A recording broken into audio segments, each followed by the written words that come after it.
이상한 나라의 앨리스. 토끼굴 속으로. 앨리스는 언니와 함께 강둑에 앉아 아무것도 하지 않고 있자니 점차 몹시 지루해졌다. 언니가 읽는 책을 한두 번 보았는데 거기에는 그림도 없고 대화도 없었다. 그래서 앨리스는 일어나 데이지 꽃을 바라보고 있었다. 그때 눈앞에 있는 하얀 토끼 한 마리가 앨리스를 지나쳐 뛰어갔다. 그 광경에는 딱히 특별할 것도 없었다. 심지어 토끼가 이런 너무 늦겠네 라고 혼잣말 하는 것을 들었을 때도 앨리스는 그렇게 생각했다. 그 토끼가 주머니에서 시계를 꺼내어 본 후 발걸음을 재촉하는 모습을 보고 그제서야 앨리스는 이전에 조끼를 걸치거나 주머니에서 시계를 꺼내거나 말을 하는 토끼를 한 번도 본 적이 없다는 생각이 들었다. 그래서 앨리스는 호기심에 불타올라 토끼를 쫓아 들판을 가로질러 달리기 시작했다. 그리고 토끼가 생 울타리 바로 밑 큰 토끼굴로 들어가는 것을 볼 수 있었다. 그 다음 순간 앨리스는 토끼를 쫓아 굴로 뛰어들어 들어갔다. 어떻게 다시 빠져나올 건지는 생각조차 하지 않았다. 토끼굴은 갑자기 아래로 푹 꺼져버렸다. 멈추거나 어딘가를 잡아야 되겠다는 생각조차 할 시간이 없이 갑작스러워서 상황을 알아차렸을 때 앨리스는 이미 아주 깊은 우물 속으로 떨어지고 있었다.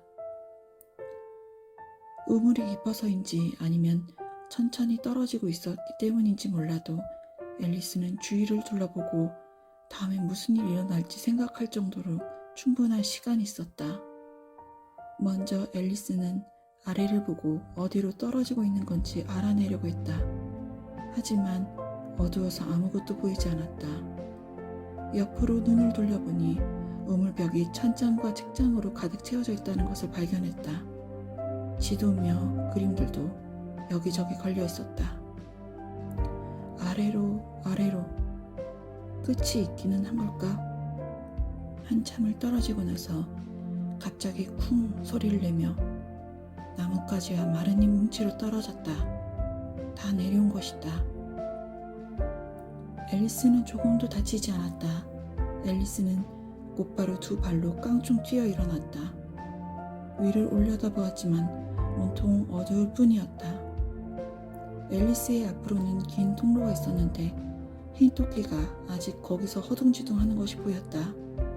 그리고 얼마지 않아 흰 토끼는 다시 사라졌다. 흰 토끼는 모퉁이를 들며 이렇게 말하는 것을 들었다. 아이고 내 귀야 수염아, 늦겠어. 앨리스는 흰 토끼를 쫓아 모퉁이를 돌았지만 더 이상 흰 토끼는 보이지 않았다.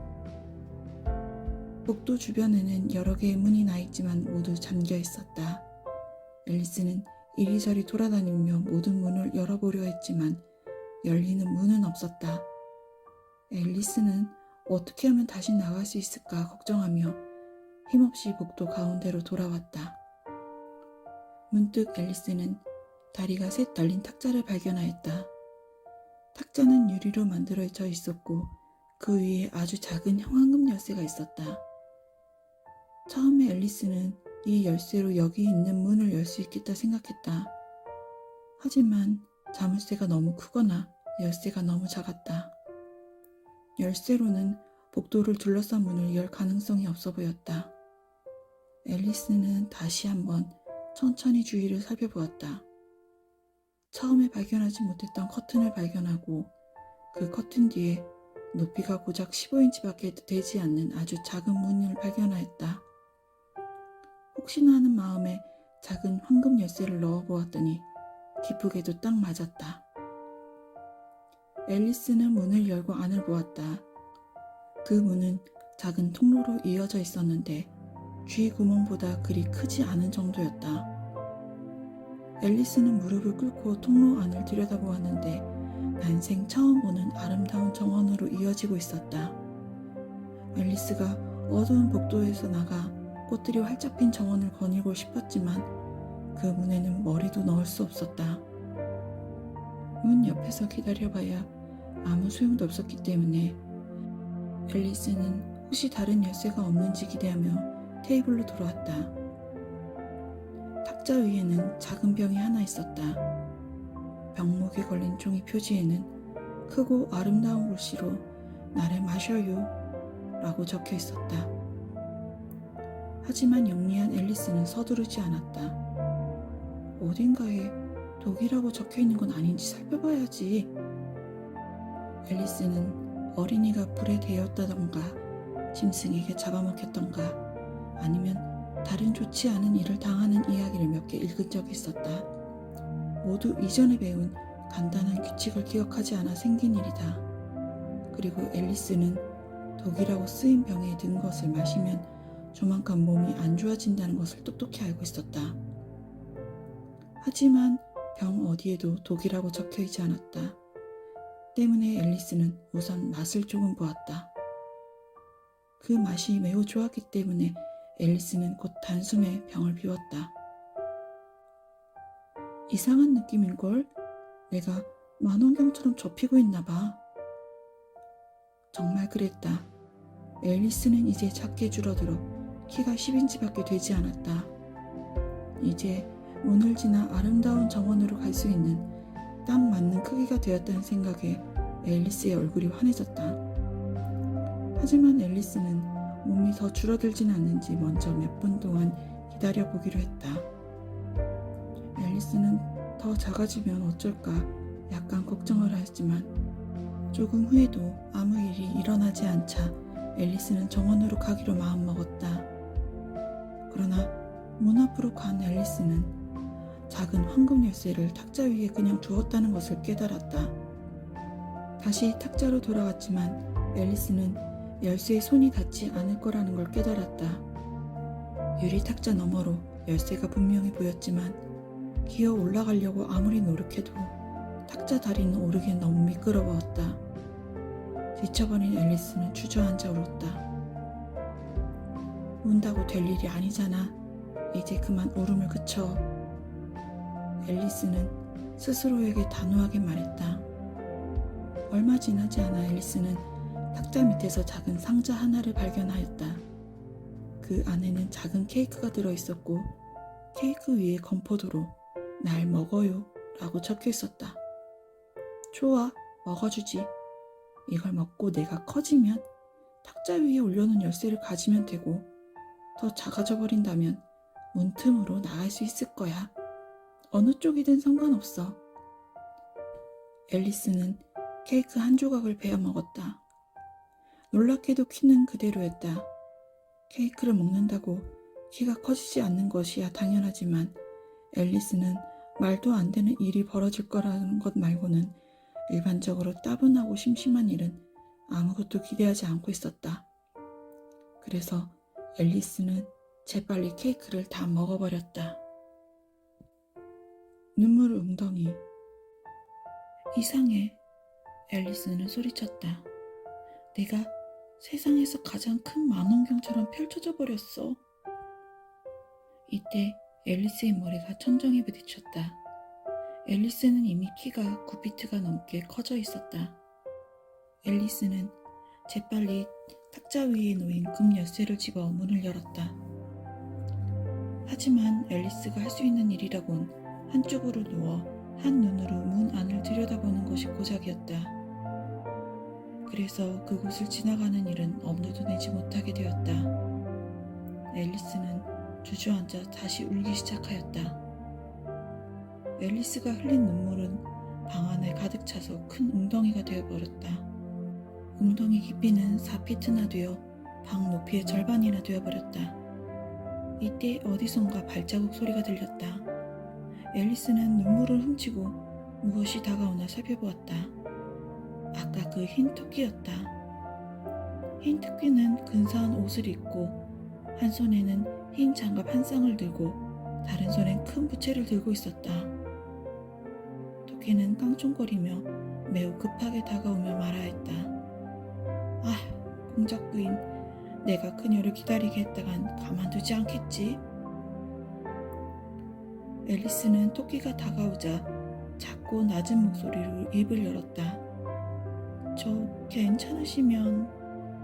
토끼는 앨리스를 보고 깜짝 놀라더니 장갑과 부채를 떨어뜨리고는 허둥거리며 재빨리 어둠 속으로 달려가 버렸다. 앨리스는 부채와 장갑을 집어들었다. 방이 너무 더워서 앨리스는 부채를 붙이며 이렇게 말했다. 그냥 사람들이 구멍에 머리나 뒤밀어줬으면. 여기 혼자 있어서 너무너무 지쳤어. 앨리스는 그렇게 말하며 자기 손을 내려다보았다. 그리고는 토끼의 작은 흰 장갑 중 하나가 손에 끼워져 있는 것을 발견하고 놀랐다. 내가 이걸 어떻게 한 거지? 앨리스는 생각했다. 다시 작아진 게 틀림없어. 앨리스는 일어나 자기 귀를 탁자와 견주어 보았다. 앨리스가 생각하던 대로 앨리스의 키는 약 2피트 정도 줄어들어 있었고 그 사이에 키는 점점 빠르게 줄어들고 있었다. 앨리스는 금세 가지고 있던 부채가 키를 줄어들이게 한다는 것을 알아채고 완전히 쪼그라들기 직전에 재빨리 부채를 떨어뜨렸다. 갑작스러운 변화에 겁을 먹긴 했지만 완전히 사라지지 않는다는 것이 기뻤다. 그럼 이제 정원으로 가자. 앨리스는 전속력으로 작은 문을 향해 달렸다. 작은 문은 그새 닫혀 있었고 황금 열쇠는 여전히 탁자 위에 있었다. 앨리스는 난 이렇게 작아질 적이 없어. 한 번도. 이건 정말 너무 나쁜 거야.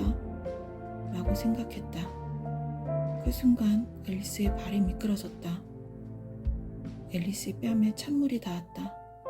처음에 앨리스는 바다에 빠진 줄 알았다. 하지만 얼마 지나지 않아 이게 사실은 자기 키가 9피트일 때 흘렸던 눈물이 만든 웅덩이라는 것을 깨달았다. 웅덩이를 헤엄치며 빠져나갈 곳을 찾던 앨리스는 어디선가 첨벙거리는 소리가 들렸다. 앨리스는 그게 무엇인지 알아보려 헤엄쳐 다가갔다. 앨리스는 처음에 그것이 바다 코끼리이거나 하마일 거라고 생각했다. 앨리스는 자신이 작아진 것을 다시 떠올리고 헤엄쳐 오는 동물이 앨리스처럼 웅덩이에 미끄러진 생쥐라는 것을 알았다. 이 생쥐랑 이야기하는 것이 도움이 될까? 그리고 앨리스는 생쥐에게 말을 걸었다. 생쥐야, 이 웅덩이에 빠져나갈 길을 알고 있니? 수영하느라고 너무 힘들어. 앨리스를 발견한 생쥐는 몹시 궁금해하는 표정을 지었지만 아무 말도 하지 않았다. 앨리스는 아마도 저 생쥐는 영어를 못 알아듣나 봐. 프랑스주의인가? 하고 생각했다. 그래서 앨리스는 프랑스어로 내 고양이가 어디에 있지? 라고 말하였다. 순간 생쥐는 펄쩍 뛰어올랐고 두려워서 벌벌 떠는 것처럼 보였다. 앨리스는 자신이 이 가여운 동물의 마음을 상하게 한 것 같아 다급히 외쳤다. 용서해줘. 너는 고양이를 좋아하지 않는다는 걸 잊었어. 생쥐가 날카롭고 큰 목소리로 대답했다. 고양이 싫어. 네가 나라면 고양이가 좋겠니? 아마 안 좋아할 거야. 하지만 난 우리 고양이 디나가 보고 싶어. 너도 디나를 보면 좋아하게 될 거야. 정말 사랑스럽거든. 생쥐는 이번엔 화가 난 것 같았다. 앨리스는 이번에야말로 정말 무리했다고 생각했다. 내가 싫다면 디나 이야기는 그만할게. 당연히. 생쥐가 늘어뜨린 꼬리 끝을 떨면서 큰 소리로 말하였다. 그 얘기는 그만해. 우리 가문은 고양이같이 더럽고 천한 무식한 것들은 싫어해. 다신 그 얘기하지 마. 알았어. 앨리스는 재빨리 화제를 돌렸다. 너 혹시 그럼 개는 좋아하니? 정말 멋진 개가 우리 옆집에 사는데 나는 그 개를 보는 게 정말 좋아. 걘 눈이 반짝거리는 테리어야. 무얼 던지든 달려와서 다시 주워. 그리고 앉아서 먹을 걸 달라고 하지.